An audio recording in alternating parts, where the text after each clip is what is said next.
I bet every warm climate team is starting to Oh, think. yeah. Like if I'm Miami, listen, I know Miami is not doing this. This is not what they're in.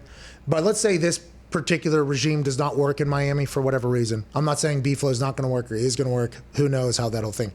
But they should think down the road, if they do ever have a regime change, like, people would love to retire down here in Miami. Yeah. We can get older players down here. We can get guys that have been there, done that with the entire league. You got no state tax down here. It's beautiful. It's warm.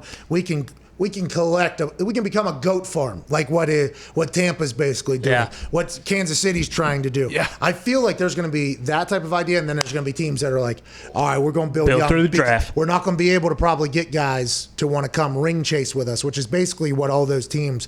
Tampa Bay is a ring chasing place. Yep. People are going to say, okay, I want to go get a ring. I'm going to Tampa. I'm going to Kansas City, which, by the way, shout out to Kansas City making that happen in the middle of the map. Yeah. Incredible barbecue. Oh, yeah. Does get cold as fuck. Freezing. But Patrick Mahomes, Andy Reid, quite a destination for people to go to. I wonder what teams are going to pick and choose to do what. Look at fucking New England. Yeah. New England's like, all right, listen, we're gonna go. We tried. We've done that whole thing. Didn't work. We're going to acquire talent. That's what we're going to do. I wonder who's going to do that. Who's not going to do that. That'll be fascinating to see. And what's more successful?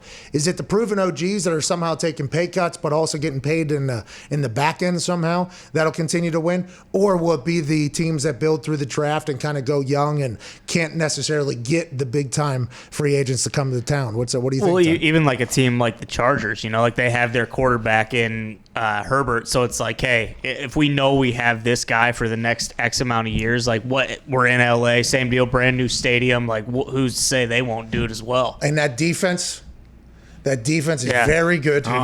Herbert's going to be very good. Austin Eckler was on Le Batard's show. Congrats to Le Batard once again, by the way. That was massive deal yesterday. Massive deal. Good for Dan Le Batard. Awesome. But Austin Eckler was on there. He said the first time he saw Phil Rivers with his kids, he thought it was a meet and greet. Yeah. Fucking hysterical line.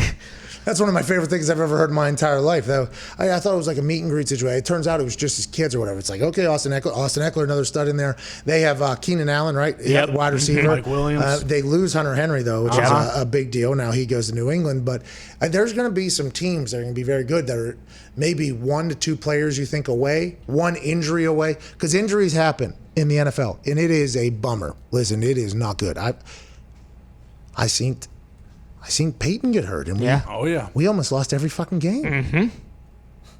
We were undefeated until we chose to lose. 2 years later, Peyton gets hurt. We almost went completely defeated until Dan Orlovsky came through. Boy, Denny. Dan won us 2 games there at the end, almost lost us Andrew Luck. But then you look like Andrew Luck gets injuries at vital positions are a killer. Like that is just something that happens. But I feel like the way you prepare for that is you just get depth. Yeah. You get massive amounts of depth at positions that if you lose, you're dead. Weapons, I think, are some of them. I think you lose a dynamic playmaker, everybody else feels it. Now, Cleveland Browns lost Odell, and their offense kind of hit a rhythm. Yeah. And Baker came out and said that that's because they're in bye week and they were learning the offense and things or something like that. It's an absurd thought for people to think that Odell Beckham is not going to help that Browns offense next year. It's like, well, I mean, it's absurd now. I hope Odell comes in there and crushes it. But aside from that, if somebody gets hurt, you kind of get fucked. And now if your quarterback gets hurt, you're in trouble, regardless. No matter what. But when you're stocking up on these dynamic players, I mean, you're looking out for your future self whenever you inevitably run into an injury bug that's going to hurt you. And it's like, we would have won a Super Bowl if it wasn't for this. It's like, well, you could have stocked up on that, though. Yeah. That seems to be what everybody else is doing. Tampa Bay had you just mentioned it. Tampa Bay has 12 guys at the skill positions that they can interchange. Ronald Jones got hurt. Yeah. Hell of a running back. Ronald Jones got hurt. Leonard Fournette came. Playoff Lenny was birthed from that. Yeah. Whenever stud running back Ronald Jones, and they had Leonard Fournette was playing, but he wasn't playing as good as he had played. When Ronald Jones got hurt and Leonard Fournette was told, like, hey, you're the guy now, it was a whole new, here you go. But that's the type of injury that their offense could have got affected by if you go to a non-Leonard Fournette player. Right. Evans got hurt late in the season there. They were worried he was going to even play in that playoff game against Washington, and Godwin steps up. Gronk. I mean, it's fine. It never is. It's one of those things where one of those injuries could have been catastrophic and could have been what would have been. Like, we could have won if it wasn't for this.